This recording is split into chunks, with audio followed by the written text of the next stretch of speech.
Pas de soleil, pas de soleil, pas de soleil, da-da-da.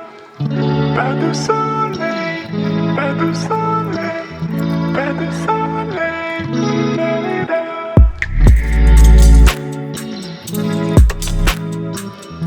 Hey guys, it's Ryan or Tom, and thank you for coming back to my channel. If you're new here, welcome. Let's get right into this video. So, a lot of people don't know, but I am in law school, and I honestly didn't like to share my journey because honestly, you never know what can happen. You can flunk out your first year, you know, I mean, I could still flunk out, like you just never know. But I'm more comfortable talking about my journey now because I'm a 3L, I'm almost done. I'll technically be done next summer, but I still have my internship and I'm going to be doing that in September to December. So I'll be done with classes next summer, but I'll still have my internship, well, my externship that will count for credit next September. So I'm going to be walking in December and I'm so excited. I'm so happy. Like, this has been the longest journey. Personally, I took a year off after college. Went to law school like right after, and my first year it was such a shock because law school is just so different. Like, honestly, when I was in college, I really didn't put the best effort into college because I didn't have to. I still got all A's, some B's here and there, but for the most part I got all A's in college and I didn't have to do too much. I don't want to say I'm naturally smart, but I have really good memory and I like reading and I'm really good at like writing papers. So I studied political science pre-law in undergrad and majority of my work were like papers. And yeah, I did really well in school. So I wouldn't say I was someone who's always reading, but like I really never used my textbooks in college. So when I got to law school, it was such a shock because I actually I was like, okay, like we don't really you really have to read. This is not college. You really are reading 500 pages minimally a week, and that might be just for one class. So yeah, it was a shock to me because I was like, okay, I really need to like get my life together because this is serious. My first semester I did not do well at all. I think I got C's and I was like, what? Like, I'm like, okay, what? Yeah, after that I really had to get my act together because no ma'am, it wasn't it. So yeah, I got my act together and I started doing well. My next semester I ended up getting, I think, 2 A's and a B, but not to say my whole law school experience was great after that because it wasn't. I'm gonna say I had the best grades, but I've been surviving.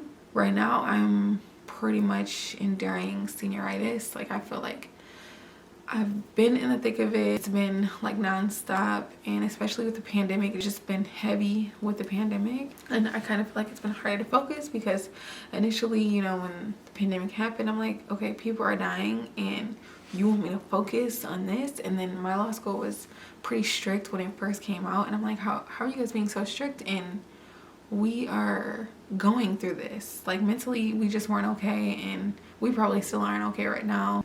We as a whole, the world. So yeah, it was just like really hard. But then also in my 1L going into my 2L year, I got pregnant and I had a baby, and that was like such a hard time for me in school because I was pregnant, I was tired, I was driving an hour and a half away to get to school, I was falling asleep but trying to read. It was just like everywhere. Like, my pregnancy was really hard, and so it made it really hard I was always sick, and so it made it really hard for me to be well enough to do my homework.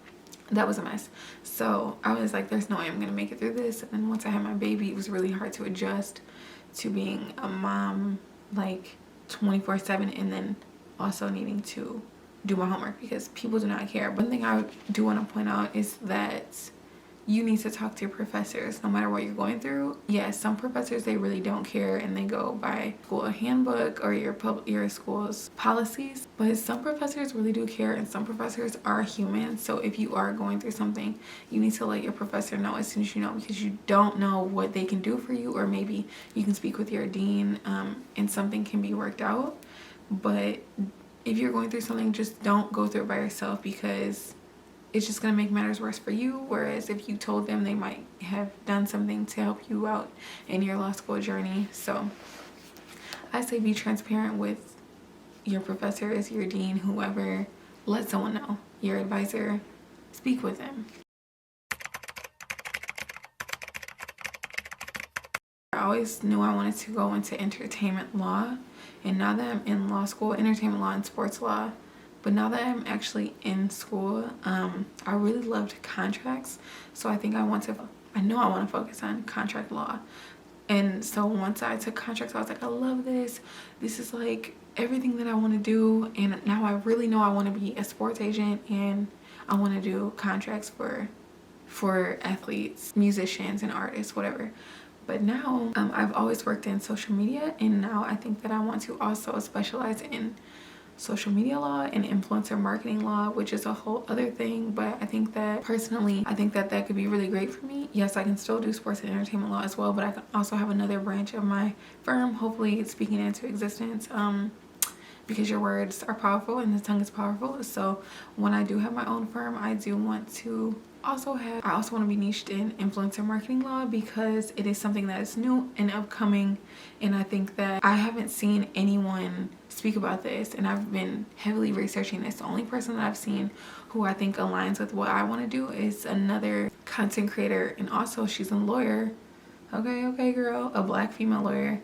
Her name is Cameron Monet. That's the only person that I've seen who wants to do the same thing as me, and who is doing the same thing as what I want to do. But I haven't seen anyone else who focuses specifically on that. And trust me, I've been doing my research, because I'm like, this is what I want to do. No one's in this field, like I can really take this over. So yeah, besides her, who that is super great, I'm super happy for her. I'm happy that she has made her own way in life in that area, because we're probably thinking the same things as far as this is gonna take over soon. Hopefully, you never know, we could be partners in the future, who knows. But that's the only person that I've seen do it.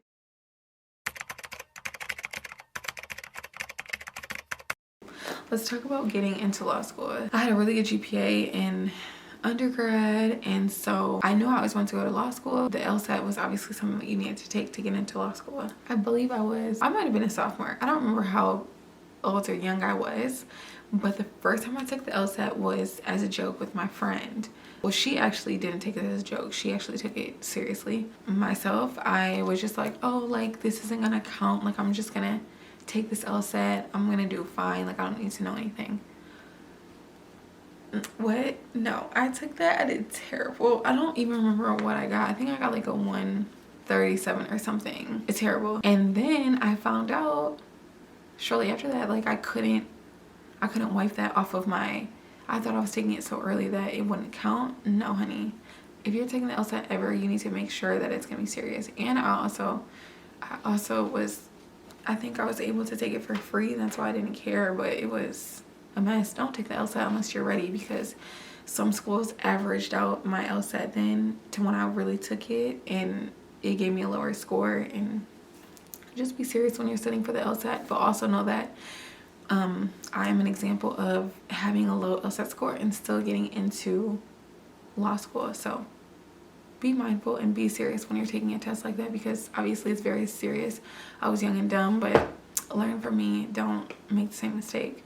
And also in saying that, you need to also be involved. I don't know if my extracurriculars made a difference, but I had a really good GPA in college. I was a 4-year dance team member and a 2-year captain of my dance team at Michigan State. And then throughout college, I always worked for a state representative. Sophomore year, I worked for State Representative Jeremy Moss. So I worked at the House of Representatives office in Michigan, in Lansing. And then my senior year, I worked for State Representative Fred Durhal. So I don't know if, because of my GPA and because of my extracurriculars, it made an impact, but I'm assuming it probably did. And then I also had some attorneys that I was close with throughout college who also wrote me letters of recommendation. So I had government letters of recommendations when I applied to when I applied to law school. And then I had a few other attorneys. And then my athletic director, who was also an attorney, a sports and entertainment attorney at Michigan State, he also wrote me a letter of recommendation. So I will say that an LSAT is not end all be all, but also make sure you check off in your other areas. Like make sure you have a good GPA, and also make sure you have really good letters of recommendation. And if you don't know anyone your senior year or junior, then there's still time. You need to make those connections and get those letters, because I think that they really will make a difference. So any tips that I have for law school, for those who are going to law school or are in it: time management is everything. When I was a first year, I worked at a law firm. I had just got hired at a law firm. I was a legal assistant, and I was like, I have to work. You don't have to work. You need to just focus on school, because that is hard. Like, you need to be focused, unlike anything that you've ever done in life. So you need to strictly be focused on that, and it's okay. You have friends who are starting their careers after they get out of college. That will not be you. Like, you have to focus on yourself and not look at other people like, oh, they're this, they're already a director here, they're doing that. Doesn't matter. You are you, and that is your power. You're not starting your career yet. You don't need to start your career. You're going to be an attorney soon, so focus on you. You don't need to work. I mean, you can do side jobs because you will need money, but you need to focus on school. And that's one thing that I wish I changed. I wish I never worked at a firm. I mean, yeah, it was experience, but I really need all my time, and I wish I would have done that. So I would have taken more classes, and I could have been done sooner, but it's neither here nor there.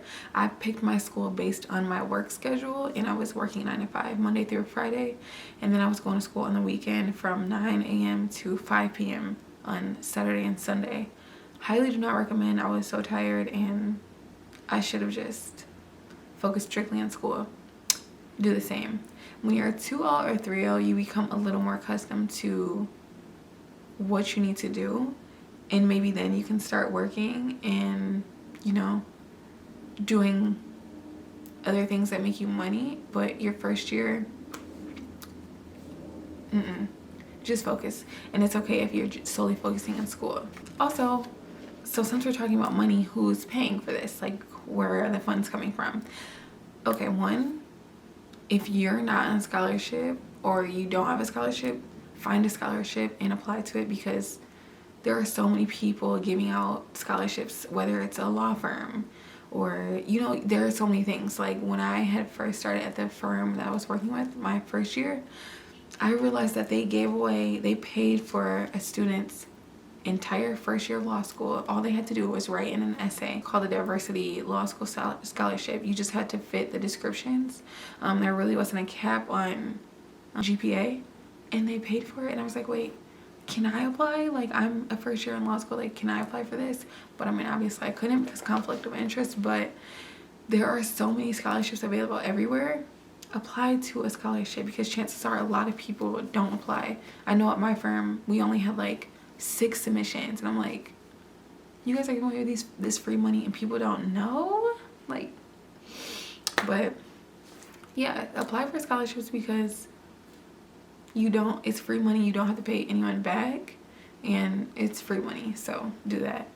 Even with scholarships, or, you know, if you don't have a scholarship, a lot of people are using financial aid. So people are blessed to the point where they have family or whoever, or husbands or whatever, that can pay for their schooling.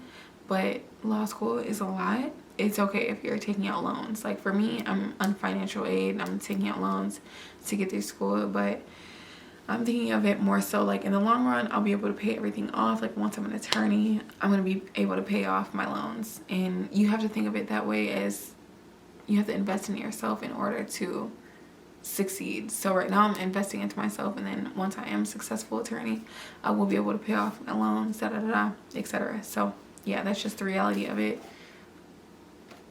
If you got it like that, go ahead and pay it out. If you don't, financial aid and loans are fine. At this point, I am a 3L. I'm almost done. Keep me in your prayers. I can't even believe I'm doing a video like this, because I was always so scared.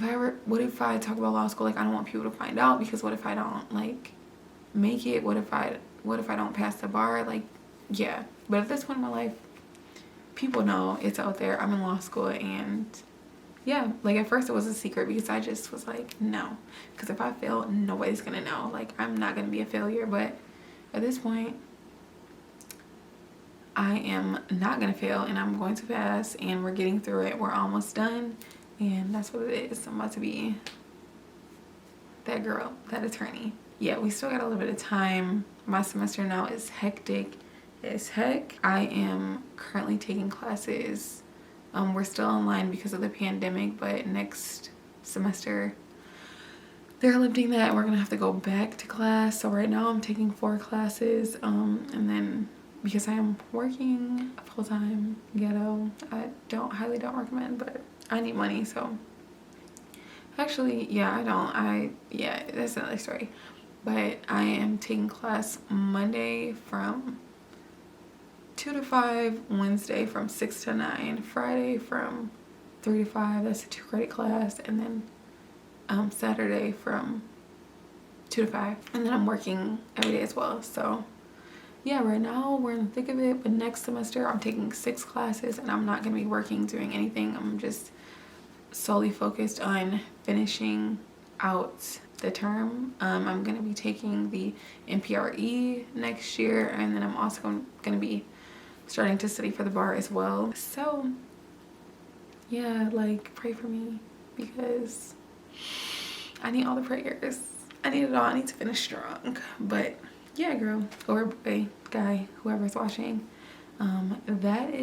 this is my law school journey, and it's grind time. We're almost done. Hopefully this video helped. Thank you guys so much for watching. Let me know if you want some more law school content or like any study with me. Yeah, thank you guys so much, and I'll see you in the next video.